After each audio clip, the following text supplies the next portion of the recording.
रामकृष्ण हरी. मी हरिभक्त भजन सुनील महाराज रानकर, दिंडी क्रमांक 130 माऊलींच्या रथामागे चालक मालक. वारी म्हणजे काय?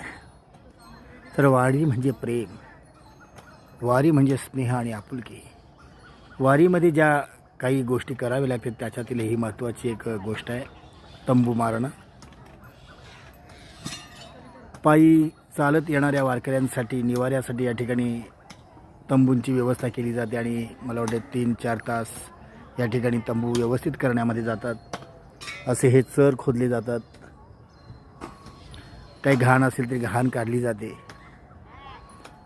दिंडीमध्ये चालणाऱ्या वारकऱ्याला जितकं पुण्य आहे तितकंच मला वाटतं त्याच्यापेक्षा थोडं जास्तीच भगवंत या सेवेकऱ्यांना पुण्य देत असेल. कारण माऊली म्हणतात, तेही प्राणा परवते आवडती जे निरुते, जे भक्त चरित्राते प्रशंसते. जे माझ्या भक्तांची प्रशंसा करतात, सेवा करतात, ते मला प्राणाहून प्रिय आहेत, असं भगवंतांनी या ठिकाणी सांगितलेले आहे. आणि पहा कशा पद्धतीनं किती पाऊस जोरामध्ये आला तरी पाणी वरचा तंबूमध्ये जात नाही का, तर हे असे चर खोदले जातात.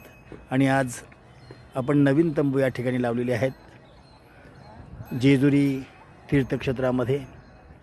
शुभमूर्ती यांचा केलेला आहे. अजून व्यवस्थित केल्यानंतर वारकरी आल्यानंतर या ठिकाणी आणखी चैतन्य निर्माण होणार आहे.